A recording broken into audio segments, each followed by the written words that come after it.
안녕하십니까 구독자 여러분. 오늘은 26년 5월 31일입니다. 전국 영업용 화물차 번호판 시세 좀 알아보겠습니다. 먼저 대표님 본인 소개 좀 해주세요. 안녕하세요. 전국구 영업용 칼산상사 이원복입니다.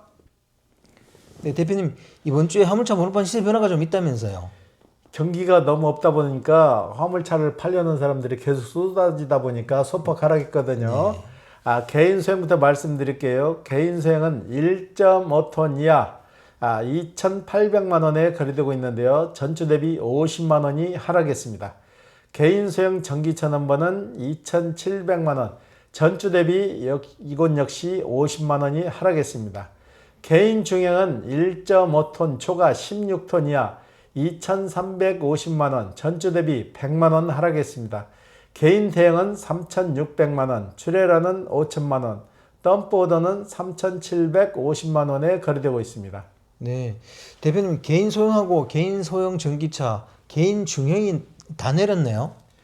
지금 개인 소형 넘버 같은 경우는 팔려고 내놓은 매물들이 굉장히 많이 늘고 있거든요. 하루에도 몇 분씩 판다고 계속 전화 오시는데 그만큼 사는 분이 뒷받침이 안 되다 보니까 소폭 하락했고요. 개인 소형 전기차 넘버 역시 개인 소형이 가격이 떨어지면서 같이 동반 하락한 거고, 개인 중형 넘버는 지금 100만 원, 전주 대비 100만 원 정도 떨어졌는데 시장에 매물이 많이 나와 있는데 이게 판매가 안 되는 거, 역순환이 계속 일어나는 거죠. 영업들이 너무 안 되니까 팔고 다른 사업으로 전환하는데 이 팔려고 내는 매물은 계속 늘어나는데 사는 사람이 거의 없는 형태예요. 예. 화물 경기가 이렇게 안 좋아서 어떻게 해요?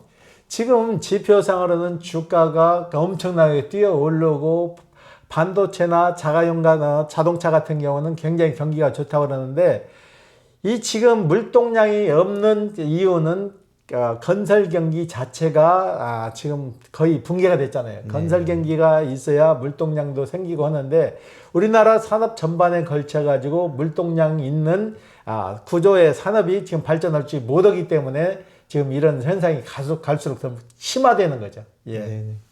그럼 다음 주 전망을 어떻게 보세요? 다음 주는 지금 내린 가격에 의해서 더 이상 내리지도 않고 이 가격대를 당분간은 유지할 것 같아요. 네. 예.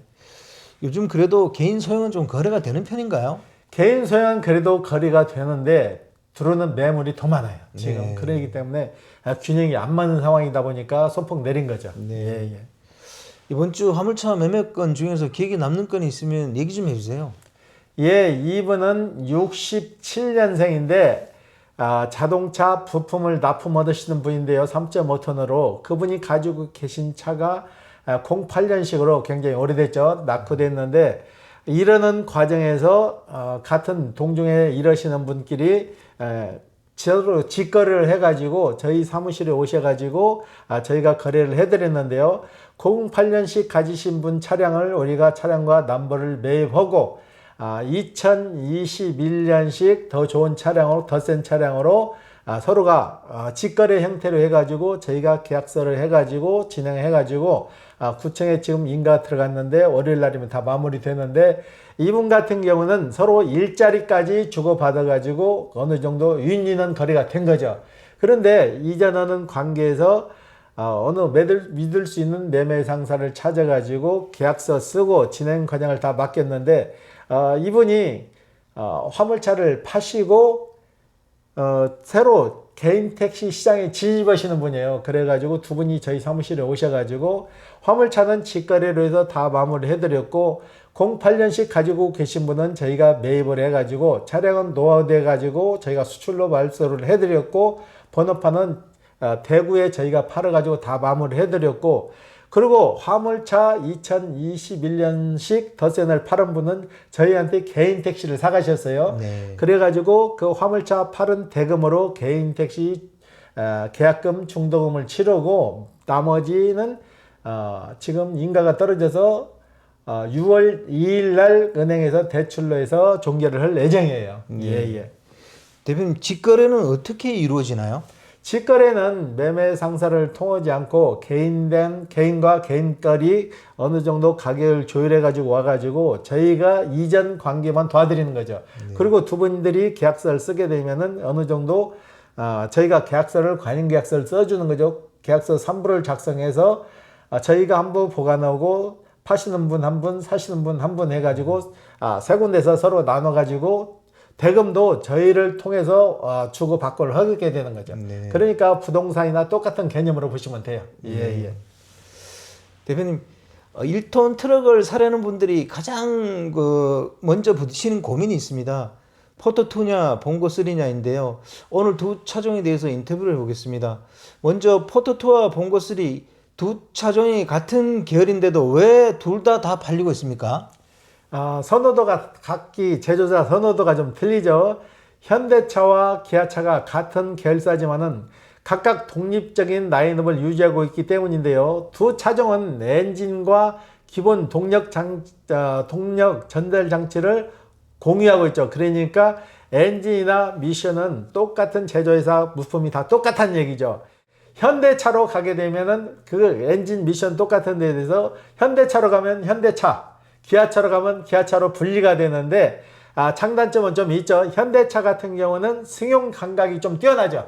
그리고 승차감이 좋고, 기아차 같은 경우는 승차감이 좀 뒤처지지만은 무거운 짐을 실었을 때는 기아차를 많이 선호하는데, 지역 따라 좀 많이 차이가 나는데 도심 쪽에서는 기아차보다는 현대차를 많이 선호하죠. 그리고 지방으로 내려갔을 때는 물건 중량점을 좀 많이 싣고 그랬을 때는 기아차를 많이 선호하는데요. 그렇기 때문에 엔진 자체가 똑같은데 어느 회사로 출고되냐에 따라서 다르는데 그 지역마다 그 특성에 따라서 선호도가 다르는 거죠. 2025년 기준으로 봤을 때는 포터2가 3,637대, 봉고3가 2,627대 정도 판매됐으니까 아무래도 수도권에서 수요도를 많이 따졌을 때는 현대차가 그래도 좀 더 많이 팔린 거죠. 예. 두 차종의 가장 큰 차이가 뭔가요? 적재함 구조와 높고 낮이 차이가 좀 틀리는 거죠.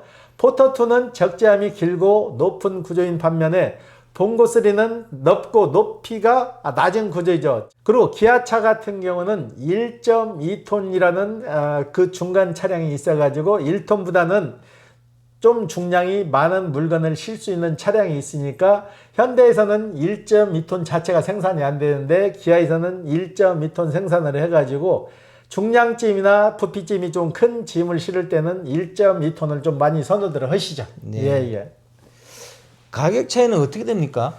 두 차종 모두 비슷한 수준인데요. 봉고3 기준으로 봤을 때 2026년 1톤 액화 석유가스 터보 이륜 구동 기준 그 가격이 옵션 따라 좀 달라지는 거죠. L라이트 기준으로 2,055만원, L 기준으로 2,125만원, GL 기준으로 2,200만원이고 GLS 같은 경우는 2,320만원 기준인데 여기에 옵션이 얼마나 더 포함되느냐에 따라서 가격 구조는 좀 달라지는 거죠.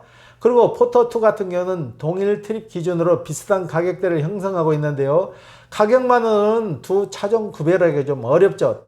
특장차로 올라가면은 차이가 좀 생기는데요. 특장의 요건에 따라서 금액대는 좀 달라지고요. 현대차나 기아차가 가격 차이가 좀 나는 것은 그 제조사 따라서 프로모션이 걸리는 경우가 있어요. 요즘 같은 경우는 현대차도 200만원 DC를 좀 해주거든요. 기아차나 현대차나 그때 생산한 양에 따라서 안 팔리게 되면은 프로모션 걸어가지고 200, 많게는 250까지 DC 해주는 적이 좀 종종 있어요. 현대차 기준으로 요즘 DC 해주는 거는 거의 200만원 선 가깝게 DC를 해주더라고요. 그때마다 다르니까 가격대는 계약해서 프로모션이 걸렸을 때 출고 기준으로 가격이 내리게 되면 그 금액만큼 더 보전을 받으니까 그걸 꼼꼼히 따지시는 게 좀 도움이 되실 것 같아요. 네. 연비와 유지비는 어떻게 됩니까? 두 차종 모두 동일한 엔진과 미션을 사용하기 때문에 차이는 없고 거의 비슷하죠. 보았을 때 고속도로에서는 리터당 8에서 9km 정도, 시내에서는 5에서 6km 정도를 주행하는데요. 그 적재한 물건에 따라서 거리 차이는 좀 날 수 있죠. 많이 실었을 때는 800km 기준으로 했을 때는 연비가 소폭 하락했지만은 경유 대비 큰 차이는 없는 걸로 나와 있어요. 액화석유가스는 경유차 연비 대비 가격이 약 60에서 65% 수준으로 저렴하고 배기가스 정화 장치가 없어 요소수가 별도로 필요가 없죠. 정비 비용 측면에서 경유보다는 좀 유리하죠.